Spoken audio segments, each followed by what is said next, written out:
अस्सलाम वालेकुम। First year MBBS. आपको पता है कि आजकल चूंकि हमारी जो वेकेशन है वो एक्सटेंड हो गई है 15 जुलाई तक।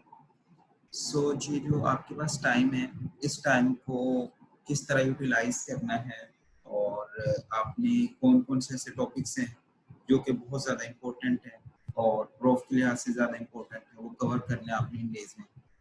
एंड उसके अलावा वो टॉपिक कहाँ से करनी है, ये सारी चीज़ें आज के हमारे इस मीटिंग में डिस्कस होंगी। तो होप सो आप ये सारी चीज़ें अपने अकॉर्डिंग फॉलो करना स्टार्ट कर देंगे ताकि आप सबको इसमें से कुछ ना कुछ चीज़ें जो है वो फ़ायदा पहुँचे। ठीक है। सो बेसिकली सबसे पहले ये कि अभी आपको पता है कि कॉलेजेस स्टार्ट हुए थे आपके, और उसके बाद अभी आपने 4 to 5 मंथ्स अभी आपने स्टडी की थी और अभी आपको स्टडी की समझ आना बेसिकली शुरू हुई थी कि हमने चीज़ों को किस तरह लेके चलना है। तो आगे से आपको पता लॉकडाउन हो गया और ड्यू टू सिचुएशन हम कितना आगे चले गए। सो हमारा बेसिक प्लान ये डिस्कस करने का कि ऐसे कौन से इंपॉर्टेंट टॉपिक्स हैं जो अभी हम कवर कर लें ताकि जब भी कॉलेज ओपन हो 15 जुलाई को हो या उससे थोड़ा लेट हो, हम जैसे कॉलेज में जाएं तो फिर वो एकदम से अफरा तफरी वाला माहौल ना हो, जल्दी जल्दी आपको समझना है कि क्या करना है, कैसे करना है। सो ये मेरे डिस्कशन का पर्पस यही है कि आप ये सारी चीजें अभी से कुछ ना कुछ इसमें से कर लें ताकि हमारा जो कुछ सिलेबस का पार्ट है 60% 70% वो पहले से कवर हो जाए। ठीक है। इतना सिलेबस कवर करने के बाद फिर उसके बाद आपको आसानी होगी कि जो बाकी सिलेबस रह गए उसको भी आप कर सके और इस सिलेबस की रिवीजन भी कर लें। ठीक है। सो इसी के अकॉर्डिंग मैंने एक शेड्यूल बनाया है। मैंने ऐसे टॉपिक्स रखे जो कि हाई टॉपिक है, इम्पोर्टेंट टॉपिक है, और बाकी इजी और डिफिकल्ट का क्राइटेरिया ये रखा कि दोनों तरह के टॉपिक्स इंक्लूड किए। ठीक है। ना सिर्फ इजी टॉपिक ही है ना सिर्फ मुश्किल की है, दोनों तरह के टॉपिक्स रहते हैं ताकि आप कुछ इजी टॉपिक्स करके चले जाएं, कुछ मुश्किल वाले करके चले। ठीक है। सो सबसे पहले हमने देखना है कि हमने कौन कौन से टॉपिक, जब हम कॉलेज आए तो हमारे टॉपिक्स कौन कौन से हो चुके हैं। ठीक है। सबसे पहले हमें ये डिस्कस करना है।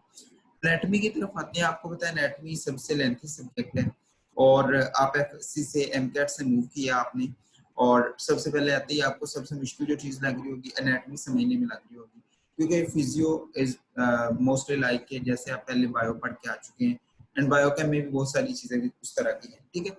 लेकिन एनाटॉमी थोड़ी सी आपके लिए एक डिफरेंट चीज है जिसको आपने प्रॉपरली इस तरह पहले नहीं पढ़ा हुआ। ठीक है। सो आपने जो चीजें अभी करनी है उनमें आपने सबसे पहले लोअर लिम्ब, अपर लिम्ब, ये दो ग्रोस के टॉपिक्स हैं, जनरल एम्ब्रियो सारी और जीए। अब इतने टॉपिक्स, ये कम से कम वो टॉपिक्स हैं जो आपने 15 जुलाई तक करने हैं। इससे ज्यादा अगर आप इंक्लूड करना चाहें तो आप इसमें हिस्टोलॉजी भी ऐड करें। ठीक है। लेकिन ये वो कम से कम टॉपिक है जो आप करके जाए। ठीक है। आई थिंक अगर आप ग्रोस इतनी कर लेना जितनी इसमें लिखी हुई है और जनरल एम्ब्रियो जीए कर लें, इट्स मोर देन इनफ कि अगर आप 15 जुलाई तक ये कर लेते हैं। ठीक है। अब फिजियो की तरफ आते हैं। Nerve and muscle, blood, heart physiology. Heart CVS complete आप चाहे ना करें, सर्कुलेशन फिलहाल के लिए चाहे आप स्किप कर दें, लेकिन हार्ट वाले टॉपिक लाजमी करें। ठीक है। और सेल फिजियोलॉजी। बायोकेमिस्ट्री में बात करें, enzyme, carbohydrate, protein, lipids and vitamin, ये 5 टॉपिक्स आपने लाजमी कर लें। ठीक है। सो अभी हम मूव करते हैं कि आपने कौन सा टॉपिक कहाँ से करना है और कितना टाइम उसको देना है और किस तरह से करना है। ठीक है। सबसे पहले एनाटॉमी की तरफ मूव करते हैं। सबसे पहले आपको समझ नहीं आती कि आपने कौन सी बुक पढ़नी है। कोई आपको कहता है केएलएम पढ़ो, कोई आपको कहता है सिनेल पढ़ो, कोई आपको कहता है बीडी पढ़ो, कोई आपको डिफरेंट तरह के आपको व्यूज मिलेंगे। ठीक है। आई सजेस्ट कि जो आप ऑलरेडी पढ़ रहे हैं आप उसी को कंटिन्यू करें। ठीक है। लेकिन जो मेरा पर्सनल एक्सपीरियंस है उसके पॉइंट ऑफ व्यू से कि मेरा पर्सनल एक्सपीरियंस ये कहता है कि जो आपकी बीडी की बुक है ना, इसमें से बहुत सारी चीजें पेट आपकी आती है। यानी जो आपको 45 मार्क्स के एससीक्यू वाला पोर्शन है ना, वो एग्जैक्ट अगर आप बीडी और प्लस दूसरी बुक्स जो आपको मैं बताऊंगा केएलएम एम्ब्रियो के लिए और इस तरह हिस्टो के लिए लाइक, अगर आप उनसे फॉलो करते हैं तो आपका पेट 45 मार्क्स का पेपर सोल्व हो जाता है। ठीक है। अगर आप ये फॉलो करते हैं, थोड़ा सा एमसीक्यूज में इशू होता है, उसके लिए भी मैं आपको भी बता देता हूँ कि आपने क्या करना है। उसके लिए एक सेपरेट वीडियो भी मैंने बनाई है कि आपने एमसीक्यू कैसे सॉल्व करने हो, इसी चैनल पे आप वो भी देख सकते हैं। ठीक है। सो अपर लिम्ब लोअर लिम्ब के लिए आपने मेन बुक बीडी को रखना है प्लस केएलएम। अच्छा, अब आपने कौन सी चीजें कहाँ से करनी है। बीडी से आपने ओवरऑल चैप्टर जिस तरह लिखे हुए आपने उस तरह पढ़ना है। ठीक है।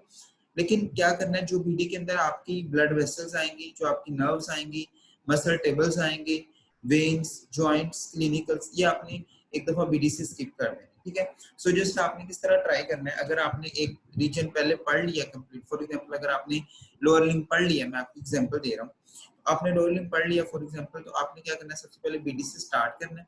आपको बीडी से फ्रंट ऑफ थाई, फिर back of thigh, medial of thigh, ये आपके रीजन है सारे, ठीक है। अगर आपने कंप्लीट कर चुके तो बहुत आसान तरीका, आसान तरीका क्या, सबसे पहले आपने क्या करना है, सारे मसल टेबल्स के एलएम से करें पूरे रीजन के इकट्ठे, ये उस सीन में अगर आप सारा कर चुके हैं ऑलरेडी, ठीक है, अगर नहीं किया वो भी आप बता दो। अगर आप कर चुके हैं पूरे मसल टेबल करें, उसके बाद केएलएम से आप पूरी आर्टरीज का चार्ट बनाएं, खुद बनाएं चार्ट, किस तरह, जैसे आपको पता है फेमोरल आर्टरी है, फेमोरल आगे जाके पोप्लिटियल आर्टरी बनती है, फिर आगे वो आपको पता है पेरोनियल आर्टरीज बन जाती है। सो आप उसी तरह एक चार्ट बना लें, ठीक है, ऊपर से नीचे तक। सो वो आपके लिए इतना इजी रहेगा चार्ट कि आपको एंड तक काम आएगा प्रूफ तक, ठीक है, बहुत इजी रहेगा आपके लिए। इसी तरह आप वेन्स, नर्व्स, लिम्फेटिक ड्रेनेज, सारी चीजों के चार्ट बना, ठीक है। सो आपके पास मसल टेबल भी हो गए, वेसल्स भी होगी, और एंड पे आप जॉइंट्स कर लें। बाकी आपके पास बचेगा चैप्टर, बाकी आप बीडी में से पढ़ेंगे ना तो वो थोड़ा थोड़ा 20% 30% चैप्टर बचेगा, वो आप एक दफा रीड कर लें जस्ट, तो दैट्स इट, आपका सारी चीजें कवर हो जाएगी, ठीक है। और एंड पे आपने क्लिनिकल्स करने, क्लिनिकल्स के पॉइंट ऑफ व्यू से मैंने एक डिटेल्ड पोस्ट लिखी कि केएलएम से आपने कौन से करने हैं विद पेज नंबर, वो आपको जो MBBS and BDS study corner page है उससे भी मिल जाएगी, ठीक है। उसके बाद अगर हम बात करें केएलएम से आपने इस तरह अगर आपने साथ साथ करना तो उसके लिए तरीका यही है कि आप सबसे पहले बीडी रीड कर लें आराम से, उधर आप वेसल्स भी रीड कर लें, उधर आप सारी चीजें रीड करते रहें, ठीक है। और जो चीजें आपको नहीं समझ आ रही या वेसल्स आप नहीं समझना चाह रहे बीडी से, तो आप केएलएम से साथ साथ वो सारी रीड कर लें, ठीक है। और एंड पे जब आपका रीजन खत्म हो जाए तो आप 2 दिन में रिवीजन करके वो जैसे आपको बताया कि आप चार्ट बना लें और वो सारी चीजें लें, ठीक है। उसके बाद अगर हम जनरल एमप्लू की बात करें, सबसे पहले जनरल एमप्लू के लिए की पॉइंट ये कि डॉक्टर ने जीप के लेक्चर सुने, आपको वो बोरिंग लगे, आपको वो लेंथी लगे, जो मर्जी, लेकिन वो बहुत की पॉइंट है कि आपने कॉन्सेप्ट लेना है, समझना है, तो आप वो लाजमी सुने। हाँ, अगर किसी के कॉलेज में बहुत एक्स्ट्रा ऑर्डिनरी टीचर पढ़ा रहे हैं जिनको एमब्रू बहुत अच्छी आती है, वो एमब्रू बहुत अच्छी करवा रहे हैं, तो दैट्स इट, आप उनसे भी करें, कोई इशू नहीं, लेकिन कॉन्सेप्ट होना चाहिए। एम्ब्रियो को आप रटा नहीं मार सकते, बहुत लेंथी, ठीक है। सो आपने कॉन्सेप्ट लेना है जीप से, आपने सिंपल सी बात है, आपने जीप सुनना, साथ साथ नोट्स बनाने, आप उसको 1.5 पे सुन ले, 2x पे सुन ले, जितनी स्पीड बढ़ानी बढ़ा के सुन, ठीक है, साथ आप नोट्स बनाते रहे। फिर आपने उस नोट्स को सामने रख के केएलएम पढ़े, उस नोट्स के अंदर केएलएम की चीजें ऐड करें, ठीक है। सो एट द एंड आपके पास क्योंकि सिर्फ एम्ब्रियो के नोट्स होंगे और कुछ अगर इंपॉर्टेंट पॉइंट्स हैं तो वो केएलएम पे एमसीक्यूज के लिए हाईलाइट करें, ठीक है। उसके बाद जीए की बात करें तो लाइक हुसैन प्लस फिरदौस पे आपने चीजें ऐड करते जाना है लाइक हुसैन से पढ़ के, ठीक है। सो लाइक हुसैन से जो इंपॉर्टेंट टर्म्स लिखी हुई, जो बोल्ड वर्ड्स लिखे हुए, वो सारे आपने फिरदौस पे ऐड करते जाना है। इसके लिए एक डिटेल्ड वीडियो मेरी हिस्टोलॉजी पे सेपरेट भी है, वो भी आप देख सकते हैं। डेडिकेटेड टाइम की बात करते हैं, आपने कितना टाइम एनाटॉमी को देना है। यू कैन स्प्लिट एनाटॉमी को आप 4 पार्ट्स में कर लेंगे, पहले अपर लिम्ब करके फिर आप फिजियो की तरफ मूव कर लें, लोअर लिम्ब करके आप एनाटॉमी बायोकेम की तरफ मूव कर लें, वो आपकी मर्जी है, ठीक है, या आप इकट्ठा इसको टाइम दे दें। सो 25 डेज इसके लिए टाइम है, डेली आपने 3 to 4 आवर्स इस प्लान को देने। 7 डेज में आपने लोअर लिम्ब, एक वीक में 5 डेज में अपर लिम्ब, एम्ब्रियो के लिए 10 डेज रखें एंड जीए के लिए 3 days, more than enough days. ये वो वाले डेज हैं जिनमें आप इजीली कवर कर सकते हैं 3 से 4 घंटे पढ़ के। फॉर एग्जांपल अगर आपने कॉलेज में थे जब आप, तो आपने लोअर लिम्ब पढ़ लिया, तो इट मींस आपने वो पढ़ा हुआ, उस पे आपको टाइम कम लगेगा, तो आप वो वाला टाइम अपर लिम्ब में ऐड कर लें। अगर आपने अपर लिम्ब पढ़ा हुआ तो आप लोअर लिम्ब में ऐड कर लें। सो ग्रोथ को आप इस तरह से मैनेज करें। अगर आपने कुछ एमब्रियो पढ़ी हुई तो उसमें भी आपकी इजी हो जाएगी। सो ओवर आपने 25 डेज में ये सारी चीजें मैनेज करनी, ठीक है। इसके अलावा ये हिस्ट्रो के लिए मैंने बताया था, जीए के लिए लाइकोसैन भी आपने करनी है। जीए के लिए लाइकोसैन आपने किस तरह से करनी है कि लाइकोसैन में जितने भी चैप्टर्स हैं उसमें से आपने क्लासिफिकेशन, टर्म्स, जॉइंट्स वाला चैप्टर बहुत अच्छे से करना है, बोन्स वाला चैप्टर बहुत अच्छे से करना है, मसल्स वाले में जैसे क्लासिफिकेशन की तरफ चलना है, और नर्वस सिस्टम में मेजर चीजें करना है, ठीक है। सेकंड नंबर पे आ जाते हैं हम फिजियोलॉजी की तरफ। फिजियोलॉजी में सबसे पहले आपका मोस्ट इंपोर्टेंट जो टॉपिक्स है ब्लड है, इसमें से 2 एमसीक्यूज आने। सो गाइटन आपकी मेन बुक्स है, निम्स में से आपने कुछ टॉपिक्स, गाइटन के आपने चैप्टर्स रीड करने, निम्स में से आपने क्या क्या करना है, फंक्शंस ऑफ प्रोटीन, ये आपके ग्रुप में भी अपलोड है, इसके नोट्स मैंने कर दिए थे। फंक्शंस ऑफ प्रोटीन तो आपने इसमें से करने, आपके हेमाटोक्रिट वाला टॉपिक आप इसमें से रीड करना है, और ब्लड इंडिसेस वाला टॉपिक इसमें से रीड करना है, और इसके अलावा इओसिनोफिल, न्यूट्रोफिल और बेसोफिल, ये भी आपने इसमें से रीड करना है।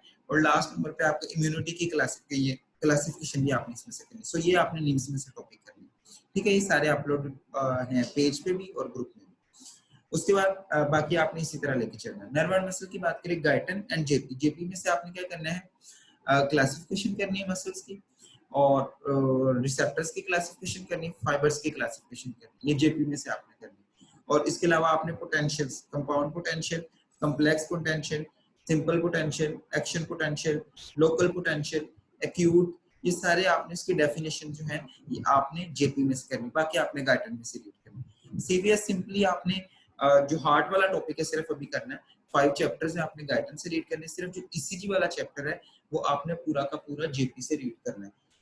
सिर्फ एक्सेप्ट उसकी कुछ वैल्यूज आपने एक दफा गायटन से देख लेनी चैप्टर नंबर 12 में, और बाकी आपने जेपी से रीड करना है। और सेल वाला सिंपली आपने गायटन से चैप्टर नंबर 1 रीड करना है, 2, 3, 4 जस्ट आपको ऑलरेडी आते हैं, सो आप उसको लिए सिर्फ फिर 2 यूज कर सकते हैं, ठीक है।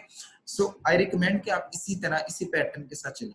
सिर्फ आप एडिशन क्या कर सकते हैं कि जब आपका ब्लड वाला हो गया तो आप एक दफा उसको गायटन से करने के बाद आप फिर 2 से नजर मार सकते हैं, बट डोंट गो फॉर फिर दोस्त डायरेक्टली फिर दोस्त को रट्टा मारने नहीं बैठ जाना, कॉन्सेप्ट भी नहीं क्लियर होगा, समझ भी नहीं आएगी और एंड पे परेशान होगी।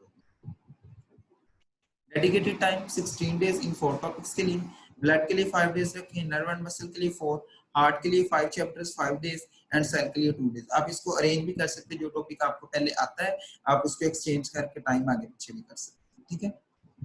उसके बाद बायोकेमिस्ट्री।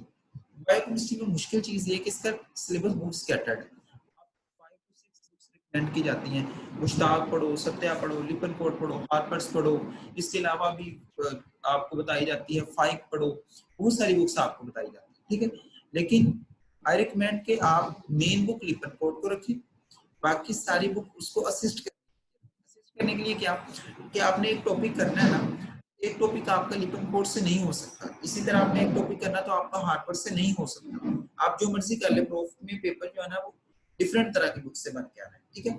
सो बायोकेमिस्ट्री का पैटर्न जो मैंने फॉलो किया था वो ये था कि एक बुक को मेन रख, फॉर एग्जांपल लिपनकोट को मैंने मेन रख लिया, मैंने एक टॉपिक शुरू किया इंजाइम का, मैंने सारा लिपनकोट से पढ़ा, सारा ऊपर मैंने लिख लिया। एक तरीका तो ये कि जो एडिशनल मैंने मुश्ताक में से कुछ टॉपिक्स पढ़ने और कुछ टॉपिक मैंने पढ़ने हैं हार्पर्स में से, मैं उनको क्या करूं कि उनको एक पेज पे लिख के जो 2-4 टॉपिक्स मैंने हार्पर से पढ़ने तो मैं साथ एंजाइम वाले टॉपिक के साथ अटैच करूं। दूसरा तरीका ये है कि मैं एंजाइम वाला जो हमारा सिलेबस है लिपनकोट पे चैप्टर है उसके ऊपर लिख लूं कि पेज नंबर हार्पर का ये, वहां पे ये टॉपिक पढ़ना है, पेज नंबर ये मुश्ताक का, उसमें से ये टॉपिक रीड करना है। सो मेरे पास एक जगह पे डाटा कलेक्ट हो जाए ताकि मेरी डिपेंड मेन बुक रहे, और मुझे जब भी मुश्किल हो मुझे फिर ढूंढना ना पड़ेगा मुश्ताक में से कहाँ से ढूंढूं अभी टॉपिक, हार्पर में से कहाँ से ढूंढूं। सो मैं फौरी तौर पर उस पेज नंबर पे जाऊंगा, मेरे पेन पे नोट्स लगे, ठीक है। सो ये आपके पास रिकमेंडेड बुक्स। सो एंजाइम के लिए अगेन लिपनकोट, हार्पर और मुश्ताक। लिपनकोट आपने पूरा चैप्टर करना है एंजाइम वाला, हार्पर में से आपने मैकेनिज्म करना है एंजाइम का, और मुश्ताक में से आपने एंजाइम एज अ ड्रग और enzyme as a diagnostic tool, ये 2 चीजें आपने मुश्ताक। कार्बोहाइड्रेट आपने सारा चैप्टर मुश्ताक से पढ़ना है, लिपनकोट से आपने गैग्स और उसकी क्लासिफिकेशन आपने वहां से पढ़नी, ठीक है। लिपिड वाला सारा टॉपिक आपने सत्या से करना है एक दफा, उसके बाद करने के बाद जो लिपिड पर ऑक्सीडेशन है और लिपिड की क्लासिफिकेशन है, ये 2 चीजें आपने हार्पर से करनी। विटामिन सारा आप लिपन से करके, इसके करने का तरीका सिंपली है कि सबसे पहले आप टेबल करें, उसके बाद आप विटामिन की तरफ मूव करें, क्लासिफिकेशन सबसे पहले, फिर टेबल, फिर बाकी सारी चीजें, ठीक है। और विटामिन की ऐसा हार्पर से जरूरत तो नहीं है, लेकिन आप फिर भी वहां पे विटामिन की एक टेबल बना हुआ है, वो आप देखना चाहें तो आप देख सकते हैं फॉर एमसीक्यूज पर्पस। प्रोटीन के लिए आपने सबसे पहले लिपनकोट, प्रोटीन का टॉपिक थोड़ा एक्सटेंसिव है, स्कैटर्ड है बहुत ज्यादा। सो सबसे पहले आपने लिपनकोट से जो प्रोटीन वाला चैप्टर नंबर 1, 2 ये आपने करना है, उसके बाद सत्या से आपने अमाइनो एसिड और उसकी क्लासिफिकेशन करनी, और मुश्ताक से आपने टेक्निक्स करनी, ठीक है। सो इस तरह से आपकी कवर हो जाएगी। 15 डेज, 3 डेज इस टॉपिक को दिए तो आप इसको चेंज भी कर सकते हैं, ठीक है, आगे पीछे भी कर सकते हैं। सो आपने अपने अकॉर्डिंग इसको मैनेज कर लेना जो टॉपिक्स पहले आते हैं। इसके बाद प्रैक्टिकल्स ही मैंने कुछ प्रैक्टिकल्स फिजियो के लिखे हैं और कुछ बायोकेम की चीजें बताई। फिजियो के जो प्रैक्टिकल्स लिखे ना, अगर आप ये कर लेते हैं ना तो ये मोर देन इनफ है आपके इन डेज के लिए। RBC count, WBC count, platelets count, HB, जो एस्टिमेशन है, ब्लड ग्रुपिंग है, ईसीजी है, ब्लड प्रेशर है, टेम्परेचर, इतने आप कर लेते ना, मोर देन इनफ। आप 15 तक कर लेते, इनके जस्ट रीड देना आपने सिर्फ, और इनके एंड पे जो क्वेश्चन लिखे हुए आपकी प्रैक्टिकल बुक पे, नोटबुक पे, वो आपने कर लेना, ठीक है। उसके बाद बायोकेमिस्ट्री की सिर्फ 3 स्कीम्स करनी है, लिपिड की, प्रोटीन की और कार्बोहाइड्रेट की, और एंड पे यूरिन वाले आपने एक दफा स्किप कर देना, वो बाद में आप कर लेंगे। सो जस्ट स्कीम आपने याद कर लेनी, देख लेनी। प्रैक्टिकल्स को भी सिर्फ पढ़ लें, याद करने की, समझने की भी इतनी जरूरत नहीं है। आई जस्ट के आप एक थोड़ा सा उसमें टच में आ जाए कि आप इसको अगर ये ऊपर वाले मैं आपको फिजियो के बताऊं, इनको 2 घंटे मैक्सिमम लगेंगे अगर आप रीड करें, तो आप इनको 10-10 मिनट करके भी दे दें, 20-20 मिनट करके भी दे दें डेली, तो आप इजीली कर सकते हैं। उसके बाद एक इम्पोर्टेंट क्वेश्चन जो बहुत ज्यादा लोग पूछ रहे थे कि ऑनलाइन लेक्चर्स भी हो रहे हैं, कॉलेज वाले भी पढ़ा रहे थे, उसके साथ ये शेड्यूल कैसे मैनेज करें। So this is most important question. So मैं ये कहता हूँ कि ऑनलाइन लेक्चर्स अगर हो रहे हैं, उसमें आपको जो कुछ पढ़ाया जा रहा है, अगर वो टॉपिक्स इससे रिलेटेड हैं, जो मैंने आपको शेड्यूल बना के दिया, ये वाले हैं, तो आप उनको फॉलो करना स्टार्ट कर दें, आप उनके मुताबिक अपना ये वाला शेड्यूल मैनेज कर लें, ठीक है। फॉर एग्जांपल आपका एक डेली का एक लेक्चर होता है या 2 लेक्चर्स हो रहे हैं, आप वो 2 लेक्चर देखें कौन से, उनमें कौन सा टॉपिक है, तो आप पहले वो वाला टॉपिक स्टार्ट कर दें इसमें से, ठीक है। सो आप ऑनलाइन लेक्चर्स के साथ ही वाला टॉपिक कवर कर दें। अगर आपको ये लग रहा है कि नहीं वो लेक्चर बहुत स्लो है, वो बहुत कम पढ़ा रहे हैं, या वो बहुत तेज पढ़ा रहे हैं, या वो इसके अकॉर्डिंग मैनेज नहीं हो रहा, आप जस्ट इस शेड्यूल, अपने इस शेड्यूल को मैनेज करें, इस शेड्यूल को फॉलो करें, और उस शेड्यूल को इसके अंदर थोड़ा सा कंपनसेट करने की कोशिश करें, यानी 10-15-20 मिनट उसके हर टॉपिक को दे दें कि जो आपने डेली रीड करना। तो एट द एंड क्या होगा, 15 जुलाई तक आप दोनों में से एक शेड्यूल फॉलो कर चुके। अगर आप ऑनलाइन के साथ चलते हैं, तो मैं ये नहीं कहता कि आप यही फॉलो करें, अगर आप ऑनलाइन के साथ चलते हैं तो कंप्लीटली फॉलो करें, फिर ये ना करें कि जो वो पढ़ा रहे हैं फिर आपको समझना है कि वो कम पढ़ा रहे हैं, ज्यादा पढ़ा रहे हैं, मेरे से उसके साथ नहीं चला जा रहा, सो आप कंफ्यूज नहीं। सो 2 किश्तियों के सवार नहीं बने, या इसको फॉलो करें या उसको फॉलो करें। अगर इसको फॉलो करना है तो उसको साथ थोड़ा सा उसको कॉम्पनसेशन इस तरह से देनी है कि अगर आपके टेस्ट वगैरह हो रहे हैं तो आप थोड़ा सा टाइम निकाल के उनको तैयार करें, और ज्यादातर यही होगा कि आपके मेजर टॉपिक से ही होंगे, ठीक है। सो आप इसके साथ मैनेज कर लेंगे, आई होप सो, ठीक है। सो इस तरह से आपने सारी चीजें मैनेज करी। होप सो इस वीडियो का कुछ ना कुछ आपको जरूर फायदा होगा, तो आपने ये देखनी है। उसके बाद आपने अपने अकॉर्डिंग, मतलब इस वीडियो को जहन में रख के एक रफ सा स्केड्यूल मैंने बना के दिया, आपने इसके अकॉर्डिंग अपना स्केड्यूल बना दिया। Hope so at the end आपको ये जरूर हेल्प करेगा। Thank you so much, God bless you, Allah Hafiz.